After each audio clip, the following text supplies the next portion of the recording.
Hi and welcome to this video blog with me, Wayne, from swimmingcyclingrunning.com. I don't know if you've noticed, but winter has well and truly arrived. And so this week's blog is going to be 5 steps, giving you 5 steps to better and more consistent winter training. Okay, my first tip, get appropriate clothing, because without the appropriate clothing you're not likely to want to go out in the winter. If you're biking, then you'll need various things, and if you're running you'll need various things. For running, I suggest a pair of simple running gloves. These are from Head. You can see they're fairly flexible, they've got a grippy surface on one side, you can even use a foam if you want to on those. But they certainly keep your hands warm when you're going out there running. For cycling, you actually need a pair of pretty waterproof and windproof gloves. These are night vision gloves from Altura. And they're exceptionally good. They come up quite high on the arm too, so you don't get that gap in between your arm and your jacket. Talking of which, you need a waterproof jacket of some kind.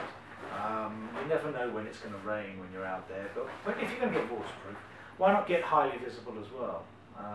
Be seen. You can also run in this if you want to. Now it's much easier in the rain to run than it is to cycle, so you could even run in this if you wanted to, if there was a light shower out there. So there's that. Last thing I'll suggest for actual clothing is a hat, because you lose a lot of heat through your head, and a simple woolly Thinsulate hat like this is fairly cheap, but can keep you really comfortable in warm weather, in cold weather.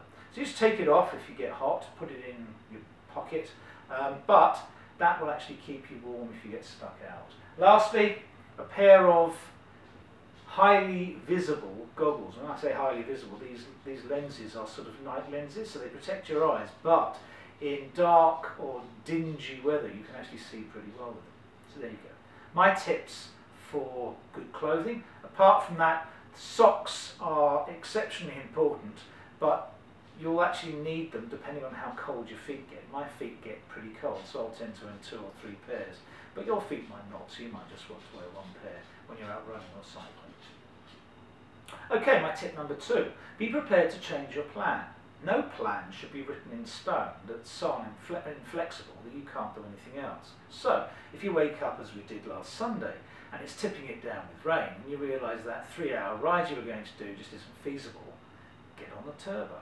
Anyone can get a turbo from places like eBay or even shops from about 60 to 80 pounds. You don't need a very sophisticated one. Yeah, an ordinary one will do, where you use the gears to add and take off resistance. If you can get one with an existing resistance adjustment on it, absolutely great. But you don't actually need that, so you don't need to spend a lot of money. £60 to £80 will get you up and running with a turbo trainer. Sit on the turbo, do an hour to an hour and a half. There's nowhere to hide on a turbo. You know, you've got to keep your legs turning all the time, so an hour and a half is a long time on a turbo trainer when you've actually had to keep your legs rolling, which you don't have to when you're on the road. If you plan to run and you've got a treadmill at home, I have luckily, I can just go on that. If it's absolutely hammering it down. If it's just lightly drizzling, actually going out in the rain is not so bad, so long as you've followed tip number 1 and you've got the right clothing to wear.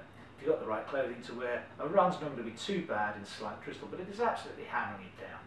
That's not going to be very nice. So just go indoors. If you're a member of a gym, go to the gym. Easy. Don't change your plans just because the weather is particularly nasty. This brings me to tip number 3. And this, for some of you, is going to be slightly controversial. And this is swim more. It's winter. You want to do things indoors more than you want to do things outdoors, particularly. So why not just plan 3 or 4 swim sessions in a week where you might only have planned 1 or 2 previously.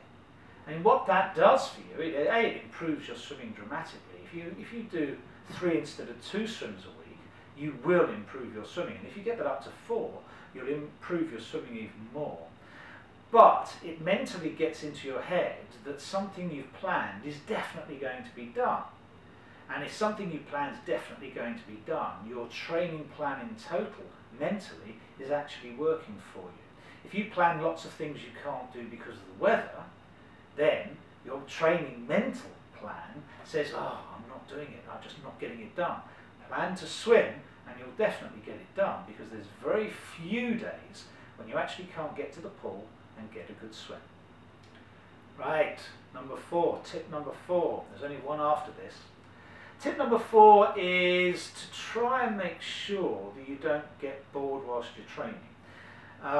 Plan your sessions, especially those that turn into indoor sessions as opposed to outdoor sessions. So for example, if you're on a turbo trainer, it can get incredibly boring. You hear that all the time. Oh, I hate the turbo trainer. Oh, I can't stand running on the treadmill. If you plan your sessions, that boredom factor goes away. So for example, you're going to do 5 minutes just under race pace, 2 minutes at race pace, 1 minute above race pace, 30 seconds absolutely hammering it, followed by a 3-minute recovery. And you do all of that 3 or 4 times. Now if you do that, you've suddenly got an interesting session. There are lots of resources out there on swimmingcyclingrunning.com. We give you a swim session, a turbo session and a run session each week completely free. Yeah, and it changes each week. So you could actually use the run session on the treadmill if you want to. These things are controllable, so control everything. Suddenly you can actually do exactly what you want to do. You can actually work the energy systems you need to work, as opposed to just doing a session, just going out for a 3-hour ride.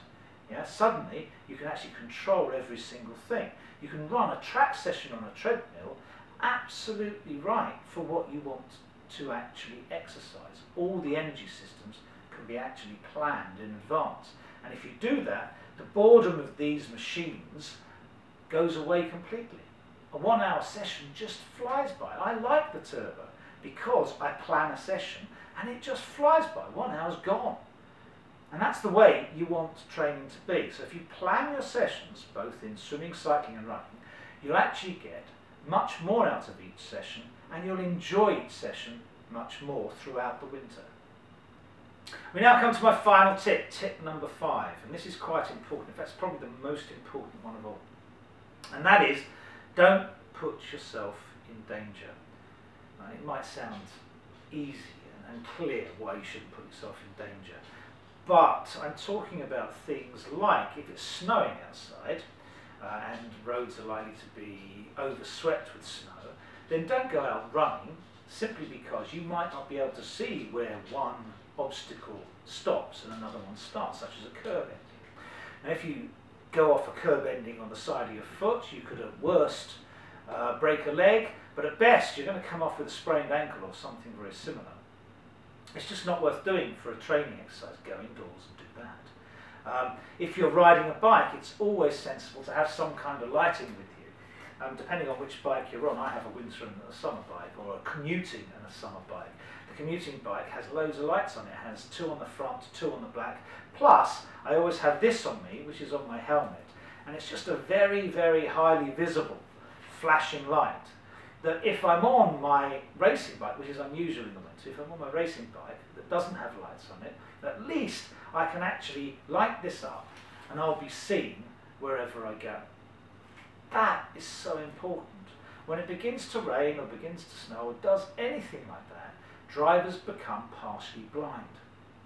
Their visibility is worse anyway, and you might get hit by them. It's not worth getting hit just to try and get fit. So if you want to stay a healthy triathlete, the first rule of thumb is don't put yourself in unnecessary danger. Things can always be done another time. That cycle or run you planned for Tuesday can always be done on Wednesday, and the swim can be done on the Tuesday. So adjust things and don't put yourself in danger. I want you to have a healthy and a very successful winter set of training. And that's always feasible. It's always possible not to put yourself in danger, but to still get your training in. Okay, there's my 5 points. If you follow those, you will have a better winter of training. And the idea is to keep the mind on the training and not get into the mindset of, oh, it's winter, I don't have to do that. Keep well. I'll see you next week.